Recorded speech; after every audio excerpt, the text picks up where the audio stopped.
తెలంగాణ రైతులకు CM Revanth Reddy good news చెప్పారు. సంక్రాంతి తర్వాత రైతు భరోసా అందిస్తామని తెలిపారు.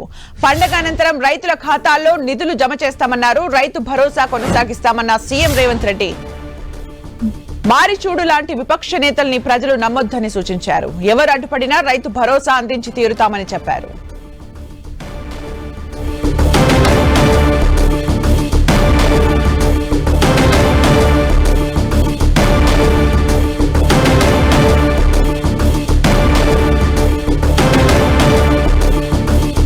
మరిన్ని అప్డేట్స్ మా ప్రతినిధి కొండల్ అందిస్తారు. కొండల్,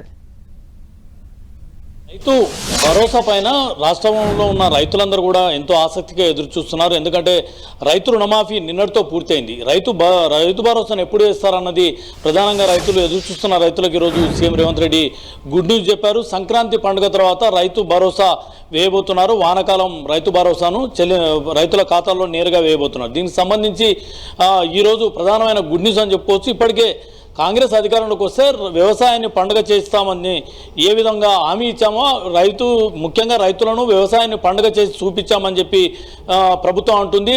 దీనికి సాక్ష్యంగానే నిన్న మొత్తం 4 విడతల్లో రుణమాఫీని 20,616 కోట్ల రుణమాఫీని 25,35,964 మంది రైతులకు నేరుగా వారి ఖాతాల్లో రైతు రుణమాఫీ మాఫీ అయిపోయింది.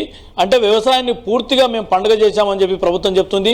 ఇక రైతు భరోసాపై ఆశతో ఎదురు చూస్తున్న రైతులందరూ కూడా సంక్రాంతి పండుగ తర్వాత రైతు భరోసాను వేస్తామని చెప్పి ప్రకటించింది. దీనికి సంబంధించిన విధి విధానాలపైన కేబినెట్ సబ్ కమిటీ రిపోర్ట్ ఇప్పుడు సిద్ధంగా ఉన్న నేపథ్యంలో రేపు 9వ తారీఖు నుంచి అసెంబ్లీ సమావేశాలు ప్రారంభం కాబోతున్నాయి. అసెంబ్లీలో రైతు భరోసా ఎవరికి ఇవ్వాలి, దానికి సంబంధించిన విధి విధానాలు ఏంది, ఎన్ని ఎకరాలకు రైతు భరోసాను పరిమితం చేయాలి అన్నది పూర్తిగా దాని అన్నిటికి సంబంధించి అసెంబ్లీ వేదికగానే చర్చిస్తాం.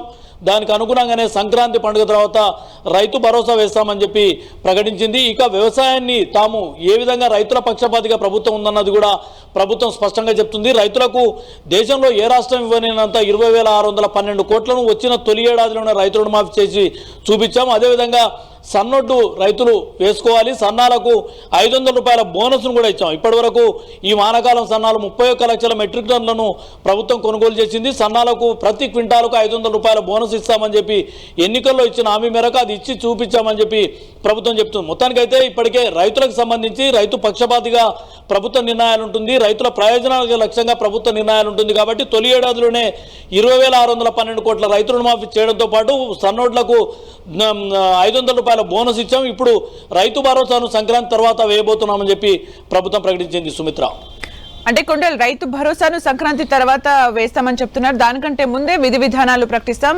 అసెంబ్లీ సాక్షిగా చర్చ చేస్తామని అంటున్నారు. అంటే ఏ విషయాలపైన చర్చ జరిగే అవకాశం ఉంది?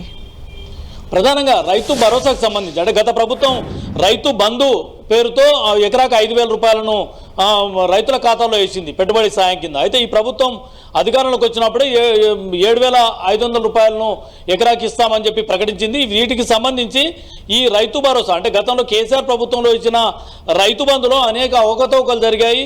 పూర్తిగా రైతులకు కాకుండా రియల్ ఎస్టేట్ వ్యాపారులకి అనుకోండి, వెంచర్లకు, అదేవిధంగా ఫామ్ హౌస్లకు, ఏదైతే గుట్టలు చెట్లు ఉన్న కొండలు కొనుగోలు చేసిన బడాబాబులకు కూడా రైతు బంధును అప్పుడు వారి ఖాతాల్లో వేశారు. ఇది పూర్తిగా రైతులకు లబ్ధి జరగలేదు అన్నది ప్రధానంగా ప్రభుత్వం చెప్తుంది. దీనికి అనుగుణంగానే రైతుల్లో కూడా మెజారిటీ రైతుల్లో అదే అభిప్రాయం ఉందన్న ఆలోచనతో ఉన్న ప్రభుత్వం దీనికి కాంగ్రెస్ ప్రభుత్వం అధికారంలోకి వచ్చినాక నిజమైన రైతుకు లబ్ధి చేకూరాలి, నిజమైన రైతుకు నేరుగా ప్రభుత్వ ఫలాలు అందాలనే ఉద్దేశంతోనే ఈ ఒక సబ్ కమిటీని ఏర్పాటు చేశారు. ఈ సబ్ కమిటీలో ఈ రైతు భరోసాను ఎవరికి ఇవ్వాలి అన్నది, వీటికి సంబంధించిన విధి విధానాలను సబ్ కమిటీ రికమెండ్ చేయబోతుంది. ఆ రికమెండేషన్స్ పైన అసెంబ్లీలో ఈ నెల 9 నుంచి ప్రారంభమయ్యే శీతాకాల సమావేశాల్లో దానిపైన చర్చించబోతున్నారు. ఆ విధి విధానాలు అంటే మొత్తం గతంలో ఎన్ని ఎకరాలు ఉంటే రైతుకు అన్ని ఎకరాలకు రైతు బంధును వేశారు. అయితే దాంట్లో పూర్తిగా మిస్యూజ్ చేసే అవకతవకలు, లీకేజీలు ఉన్నాయని ప్రభుత్వం గుర్తించింది. పూర్తిగా బంజరు భూములకు ఇచ్చారు, కొన్ని చోట్ల ఫామ్ హౌస్లకు ఇచ్చారు, కొన్ని చోట్ల రియల్ ఎస్టేట్ వెంచర్స్ కూడా రైతు బంధు వెళ్ళిందన్నది ఇప్పుడు ప్రభుత్వం చెప్తున్న లెక్కలు. ఈ నేపథ్యంలోనే నిజమైన రైతుకు అందించేందుకు ఈ సబ్ కమిటీ ఒక అధ్యయనం చేసింది.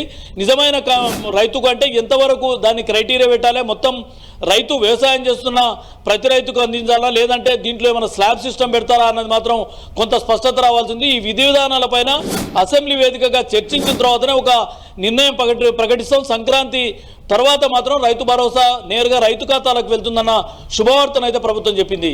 Sumitra, thank you Kondal for the updates.